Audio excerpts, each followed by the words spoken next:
வணக்கம். செல்வகுமாரின் அதிகாலை வானிலை ஆய்வறிக்கை. அதிகாரப்பூர்வ வானிலை அறிக்கைக்கு இந்திய வானிலை ஆராய்ச்சித்துறை அறிக்கையை பார்க்கவும். 2024 டிசம்பர் 27 வெள்ளிக்கிழமை அதிகாலை நிலவர வானிலை பதிவு. வானிலை அமைப்பு. நேற்று தமிழ்நாட்டின் வடகடலோர கரையை நெருங்கிய காற்றழுத்த தாழ்வு பகுதி கரையை கடக்கும் பொழுது செயலிழந்து வளிமண்டல சுழற்சியாக தமிழ்நாட்டின் வளிமண்டலம் வழியாக கேரள, தெற்கு ஆந்திர, தெற்கு கர்நாடக வளிமண்டலம் வழியாக மேற்கு நோக்கி நகர்ந்தது. ஆனால் எதிர்பார்த்தது எல்லாமே டெல்டா மாவட்டங்கள் தென் மாவட்ட வளிமண்டலம் வழியாக அது தெற்கு கேரளா வளிமண்டலம் வழியாக அரபிக்கடலுக்கு போக வேண்டும். ஆனால் கரையேறும் பொழுது செயலிழந்து பரந்த வடிவிலே பெரிய பரப்பிலே, அதாவது ஒட்டுமொத்த தமிழ்நாட்டை அடைத்துக்கொண்டு, அதாவது தமிழ்நாட்டின் வடகோடி பகுதியை வடகோடி முனையாக வைத்துக்கொண்டு, அதாவது ஆந்திர பிரதேசத்தின் எல்லையை வடகோடி முனையாக வைத்துக்கொண்டு தெற்கு ஆந்திர பிரதேசம் வழியாக தெற்கு கர்நாடக வழியாக அரபிக்கடலை நோக்கி நகர்ந்து தற்பொழுது கர்நாடகாவின் மங்களூர் முதல் திருவனந்தபுரம் வரைக்கும் இடைப்பட்ட கேரள கர்நாடகா இடைப்பட்ட பகுதியில் போய் அரபிக்கடலிலே இறங்கியிருக்கிறது. வளிமண்டலத்தில் நீடித்து கொண்டிருக்கூடிய இந்த சுழற்சி கிழக்கு காற்றை வடகோடி முனையில் தான் உயர்த்தும். இப்போ நிகழ்வு எந்த அளவிற்கு தெற்கே போகிறதோ அந்த அளவிற்கு தமிழ்நாட்டிலே மழை பொழிவை கொடுக்கும். பரந்த வடிவிலே பெரிய பரந்த வடிவிலே பெய்யும் பொழுது நிகழ்வோட வடகோடியில தமிழ்நாடு முழுவதுமே நேற்று குறைந்த அழுத்த பகுதியாக இருந்து போய்விட்டது. அதனால மேகமூட்டங்களே பெரிதாக இல்லை. இருந்தாலும் ஆந்திர பிரதேசத்தில் நேற்றைக்கு மழை, ஹைதராபாத்தில் இருந்து கால் மழை எப்பொழுது நிற்கும் என்று ஆந்திர பிரதேசத்தில் மழை, விஜயவாடாவில் மழை, திருப்பதி மழை, இப்படி ஆந்திர பிரதேசம் தெலுங்கானாவில் நேற்று மழை, கர்நாடகாவிலும் மழை. அதற்கு பிறகு அரபிக்கடலில் இறங்கியதும் வட தமிழ்நாட்டில் மழை. திருவள்ளூர் இன்றைக்கு அதிகாலையில் இரவிலிருந்தே திருவள்ளூர், சென்னை, செங்கல்பட்டு, காஞ்சிபுரம் மற்றும் ராணிப்பேட்டை, வேலூர், திருப்பத்தூர், திருவண்ணாமலை மாவட்டங்களிலும் செங்கல்பட்டு மாவட்டத்திலையும் மழை. இது அரபிக்கடல் சென்று கிழக்கு காற்றை ஈர்க்கிற காரணத்தினாலே திருவள்ளூர், சென்னை, செங்கல்பட்டு, காஞ்சிபுரம், ராணிப்பேட்டை, வேலூர், திருப்பத்தூர், திருவண்ணாமலை மாவட்டங்களில் பெய்யக்கூடிய மழை இன்னும் வட உள் மாவட்ட பகுதிகளிலே மேலும் பரவும். மேலும் கிழக்கு காற்று காரணமாக விழுப்புரம், புதுச்சேரி, கடலூர், மயிலாடுதுறை மாவட்டத்திலையும் மழை தொடங்கியிருக்கு.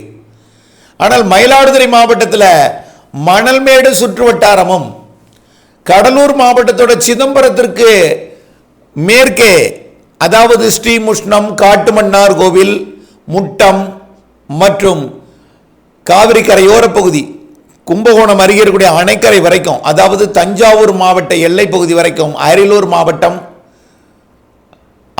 மாவட்டம் மற்றும் கடலூர் மாவட்டம், மயிலாடுதுறை மாவட்டம் இணையும் பகுதி காவிரி கரையோரம் நல்ல மழை பொழிவு. வீராணம் சுற்றுவட்டாரம்லாம் காட்டுமன்னார் கோவிலுக்கும் மயிலாடுதுறை மாவட்டம் மணல்மேட்டுக்கும் இடைப்பட்ட பகுதி. இது அப்படியே மேற்கு நோக்கி நகர்ந்து இன்னும் பெரம்பலூர், அரியலூர், திருச்சி வடக்கு, நாமக்கல், சேலம், கிருஷ்ணகிரி, தருமபுரி, மேலும் கடலூர் மாவட்டம், விருத்தாச்சலம் உள்ளிட்ட பகுதிகள், கள்ளக்குறிச்சி மாவட்டம், விழுப்புரம் மாவட்டத்தின் பெரும்பாலான பகுதிகளுக்கு இன்று காலை மழை பொழிவை கொடுக்கும். சரி, அதுக்கப்புறம் என்ன செய்யும்?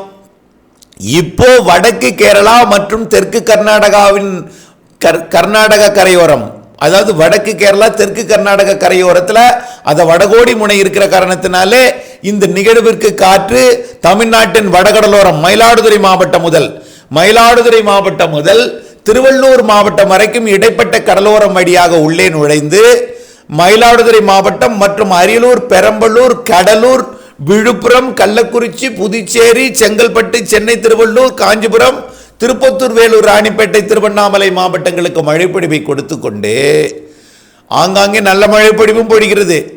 நேற்றைக்கும் சென்னையில் பரவலாகவே எல்லா இடங்களிலுமே 3 சென்டிமீட்டர் மழை பொழிந்திருக்கிறது.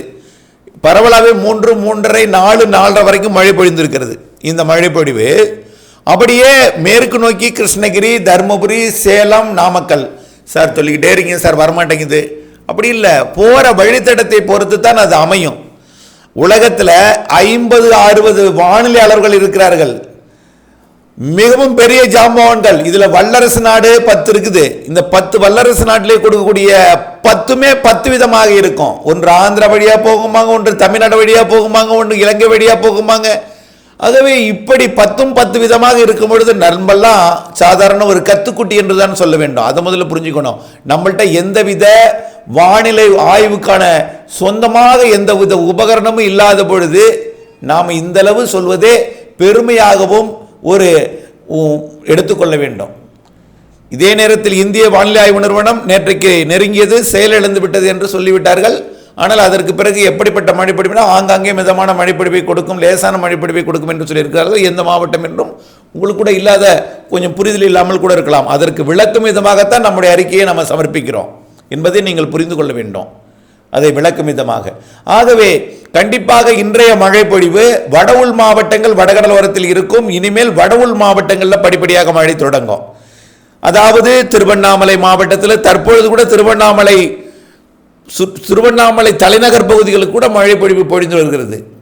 இன்னும் திருப்பத்தூர், வேலூர், ராணிப்பேட்டை, குடியாத்தம் போன்ற பகுதிகளுக்கும், நாட்ராம்பள்ளி போன்ற பகுதிகளுக்கும் மழை பொழிவை கொடுத்து கொண்டே கிருஷ்ணகிரி, தருமபுரி, பெங்களூர் வரை கூட மழை பொழிவை கொடுக்கலாம்.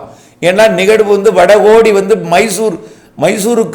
மைசூருக்கு மேற்கே, அதாவது மங்களூர், உடுப்பியை ஒட்டி இருக்கிறது அந்த வடகோடி முனை. இதனால கர்நாடகாவிற்கும் பிறகு இந்த நிகழ்வு அப்படியே மேற்கு நோக்கி லட்சத்தீவுக்கு போயிடாது, அப்படியே தெற்கு நோக்கி நகரும். எங்க நகரும்? மாலத்தீவு, லட்சத்தீவு இடைப்பட்ட பகுதியை நோக்கித்தான் நகரும். 2வது படத்தில் கூட அழகா காட்டியிருப்பேன்.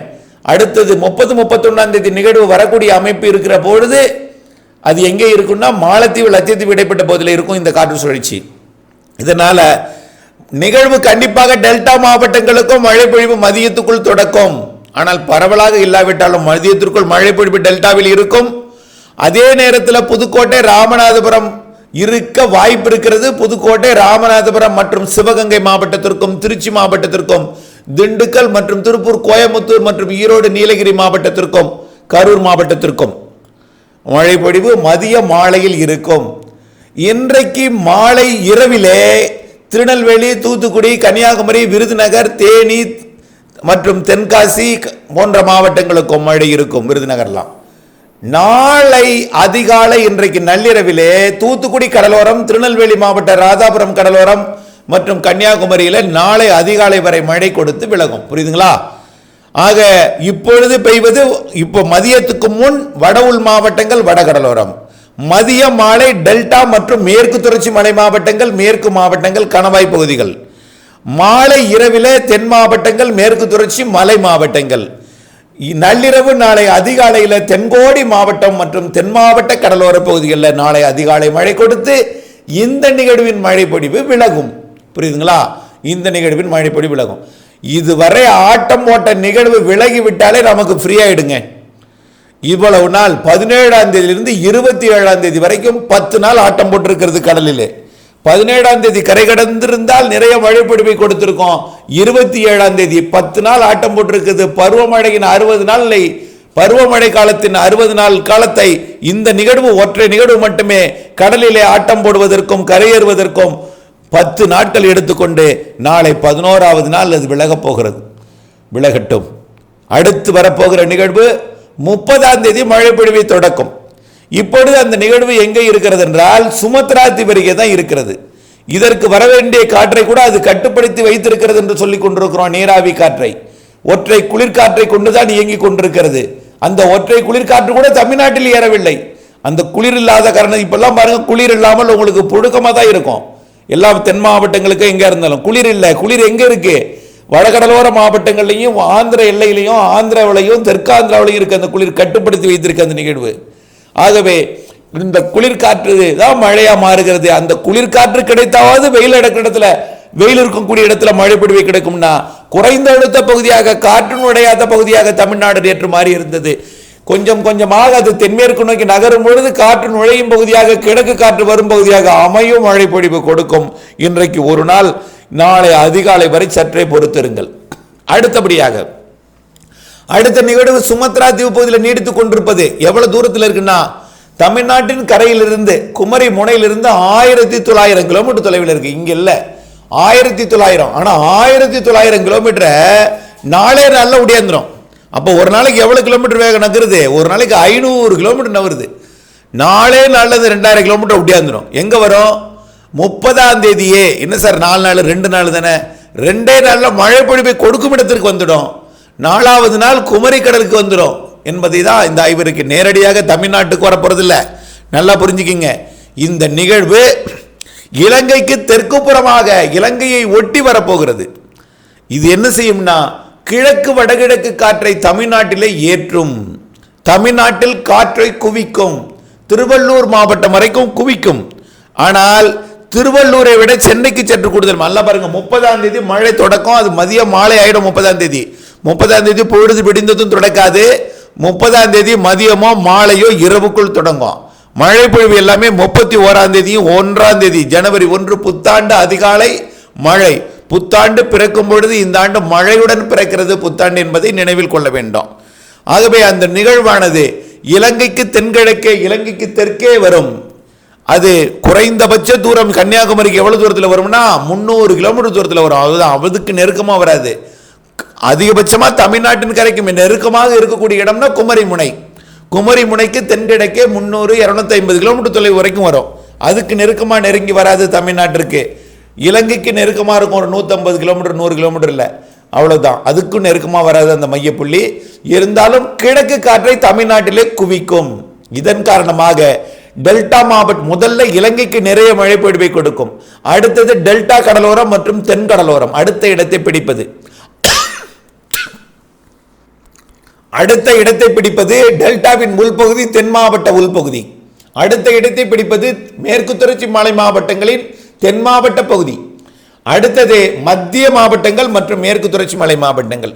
வடகடலோரமும் உண்டு. அதாவது திருவள்ளூரை விட சென்னைக்கு கொஞ்சம் கூடுதல் மழை இருக்கும். 30, 31 ஜனவரி 1, 2 தேதி மழை பொழிவை சொல்லிக் கொண்டிருக்கிறேன். 30 பிற்பகலோ அல்லது இரவோ தொடங்கும். 31 ஜனவரி 1, 2 தேதிகளில் கொய்யக்கூடிய மழை பெரும்பாலும் 31 1ஆம் தேதியை மையமாக வைத்து 30ஆம் தேதியும் 2ஆம் தேதியும் மழை பொழிவை கொடுக்கும். 31ஆம் தேதியும் 1ஆம் தேதியை மையமாக வைத்து. ஆக திருவள்ளூரை விட சென்னைக்கு சற்று கூடுதல் மழை இருக்கும். சென்னையை விட செங்கல்பட்டுக்கு மழை பொழிவு கொஞ்சம் கூடுதல் இருக்கும். செங்கல்பட்டை விட விழுப்புரத்திற்கு மழை பொழிவு கூடுதல் இருக்கும். விழுப்புரத்தை விட புதுச்சேரிக்கு கொஞ்சம் மழை பொழிவு கூடுதலாக இருக்கும். புதுச்சேரியை விட கடலூருக்கு கொஞ்சம் மழை பொழிவு கூடுதலாக இருக்கும். கடலூரை விட மயிலாடுதுறைக்கு கூடுதலாக இருக்கும். மயிலாடுதுறை விட காரைக்கால் கூடுதலாக இருக்கும். காரைக்கால் விட நாகப்பட்டினம் மாவட்டம் கொஞ்சம் கூடுதலாக இருக்கும். நாகப்பட்டினம் மாவட்டத்திலேயே நாகூரை விட நாகப்பட்டினத்திற்கு கூடுதலாக இருக்கும். நாகப்பட்டினத்தை விட வேளாங்கண்ணிக்கு சற்று கூடுதலாக இருக்கும். வேளாங்கண்ணியை விட வேட்டைக்காரனிற்கு கூடுதலாக இருக்கும். அதை விட புஷ்பவனம் வெள்ளப்பள்ளம் வானவன் மகாதேவிக்கு சற்று கூடுதலாக இருக்கும். அதை விட தோப்புத்துறை வேதாரண்யத்திற்கு கூடுதலாக இருக்கும். அதை விட டெல்டாவின் நம்பர் 1 இடத்தை பிடிக்க போகும் மழைப்பொழிவு கோடியக்கரை முனை, அகசியம்பள்ளி போன்ற பகுதிகள். அடுத்தது இலங்கை, அதை விட கூடுதலாக இருக்கும். தமிழ்நாட்டிலே மேலும் தெற்கு டெல்டாவை விட வடக்கு டெல்டா குறைவாக இருந்தாலும் நல்ல மழைப்பொழிவு டெல்டா மாவட்டங்களுக்கு வரக்கூடிய 30, 31 ஜனவரி 1, 2 தேதிகளில் கொடுக்க போகிறது. டெல்டா மாவட்டங்களின் கோடியக்கரை முனை எந்த அளவிற்கோ அதே அளவிற்கு ராமேஸ்வரத்திற்கும் தூத்துக்குடிக்கும் இருக்கும். ஆகவே நாகப்பட்டினம் முதல் கன்னியாகுமரி வரைக்கும் தான் சிறப்பானது ஒரு மழைப்பொழிவை இந்த நிகழ்வு கொடுக்கும். பிறகு தென் மாவட்டங்களின் அனைத்து பகுதிகளுக்கும், டெல்டாவின் உள்பகுதிகளுக்கும், மேற்கு தொடர்ச்சி மலையோட தென் மாவட்ட பகுதிகளுக்கும், பிற மேற்கு தொடர்ச்சி மலை பகுதிகளுக்கும், கரூர் மற்றும் சேலம் திருச்சி வரைக்கும் உள்ள பகுதிகளுக்கும் மழை பொழிவை கொடுக்கும். கிருஷ்ணகிரி பெங்களூர் வரை எட்டி பிடித்து கொடுத்தாலும் கிருஷ்ணகிரி பெங்களூருக்கு சில மணி நேரம் எட்டி பிடித்து கொடுக்கும். குறைவான மழை பொழிவு அங்கேயும் இருக்கும், மழை இருக்கும். அப்படின்னா திருப்பத்தூர் வேலூருக்கும் இருக்கும், ராணிப்பேட்டைக்கும் இருக்கும், சென்னைக்கும் இருக்கும், திருவண்ணாமலைக்கு இருக்கும், கள்ளக்குறிச்சிக்கும் இருக்கும். புரிந்து கொள்ள வேண்டும், பெங்களூர் வரை எட்டும். அப்பொழுது அது சில மணி நேரங்கள் தான் எட்டும். எப்போ உச்சபட்ச நெருக்கமாக வருகிறதோ அந்த நேரத்தில் மட்டும்தான் பெங்களூருக்கு எட்டும். அப்படின்னா கிருஷ்ணகிரி தர்மபுரிக்கு எட்டும். ஆனாலும் பெரிய அளவில் பெங்களூருக்கோ கிருஷ்ணகிரி தர்மபுரிக்கோ மழை பொழிவை கொடுத்து விடாது. டெல்டா மாவட்டங்களுக்கும் தென் மாவட்டங்களுக்கும், தென் மாவட்ட மேற்கு தொடர்ச்சி மலைக்கு தான் நம்பர் 1 இடத்தை மழை பொழிவை கொடுக்கும் என்பதை நீங்கள் புரிந்து கொள்ள வேண்டும். சரி, இந்த நிகழ்வு இப்படி. சார் எங்கள் ஊருக்கு எப்படி மழை பெய்யணும் நீங்கள் நிறைய பேர் கேள்வி கேட்கும்போது நான் என்ன சொல்வேன்னா, எந்த அளவிற்கு அதோட ரெக்கையை விரிக்கிறதோ அந்த அளவுக்கு தான் அது ஏறி மழை பொழிவை கொடுக்கும். புரிகிறதா? தீவிரத்தன்மை எல்லாம் வரக்கூடிய நாட்களில் மட்டுமே உறுதி செய்ய முடியும்.